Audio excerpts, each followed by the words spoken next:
بسم اللہ الرحمن الرحیم۔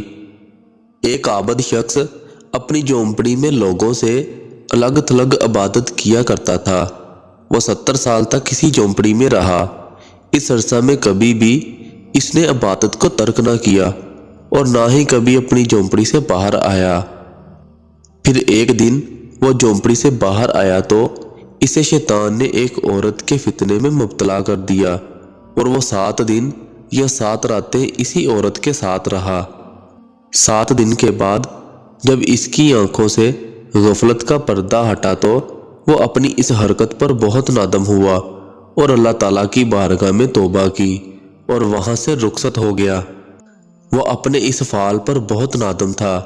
اب اس کی یہ حالت تھی کہ ہر قدم پر نماز پڑھتا اور توبہ کرتا۔ پھر ایک رات وہ ایسی جگہ پہنچا جہاں 12 مسکین رہتے تھے۔ وہ بہت زیادہ تھکا ہوا تھا۔ تھکاوٹ کی وجہ سے وہ ان مسکینوں کے قریب گر پڑا اور ایک راہب روزانہ ان 12 مسکینوں کو ایک ایک روٹی دیتا تھا۔ جب وہ راہب آیا تو اس نے روٹی دینا شروع کی اور اس عابد کو بھی مسکین سمجھ کر ایک روٹی دے دی، اور ان 12 مسکینوں میں سے ایک کو روٹی نہ ملی تو اس نے راہب سے کہا، آج آپ نے مجھے روٹی کیوں نہیں دی؟ راہب نے جب یہ سنا تو کہا، میں تو 12 کی 12 روٹیاں تقسیم کر چکا ہوں۔ پھر اس نے مسکینوں سے مخاطب ہو کر کہا، کیا تم میں سے کسی کو 2 روٹیاں ملی ہیں؟ سب نے کہا، نہیں، ہمیں تو صرف ایک ہی ملی ہے۔ یہ سن کر راہب نے اس شخص سے کہا، شاید تم دوبارہ روٹی لینا چاہتے ہو، جاؤ، آج کے بعد تمہیں روٹی نہیں ملے گی۔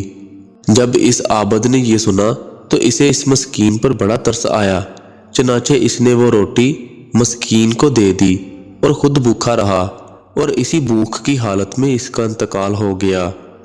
جب اس کی 70 سالہ عبادت اور غفلت میں گزاری ہوئی 7 راتوں کا وزن کیا گیا تو اللہ تعالیٰ کی نافرمانی میں گزاری ہوئی راتیں اس کی 70 سالہ عبادت پر غالب آ گئیں۔ پھر جب ان 7 راتوں کا موازنہ اس روٹی سے کیا گیا جو اس نے مسکین کو دی تھی تو وہ روٹی ان راتوں پر غالب آ گئی اور اس کی مغفرت کر دی گئی۔ اس کہانی کا اخلاقی سبق، اللہ تبارک و تعالیٰ کی ذات بڑی غفور الرحیم ہے۔ ہمیں کبھی بھی اپنی نیکیوں پر غرور کر کے گناہ نہیں کرنا چاہیے اور نہ ہی گناہوں سے نادم ہو کر اللہ تعالیٰ کی ذات سے دور جانا چاہیے۔ دوستو، اگر ویڈیو اچھی لگی ہو تو ہمارے چینل کو سبسکرائب ضرور کریں اور ساتھ ہی بیل آئیکن کو پریس کر دیں تاکہ ہماری ہر آنے والی نئی ویڈیو کا نوٹیفیکیشن آپ کو مل سکے۔ شکریہ۔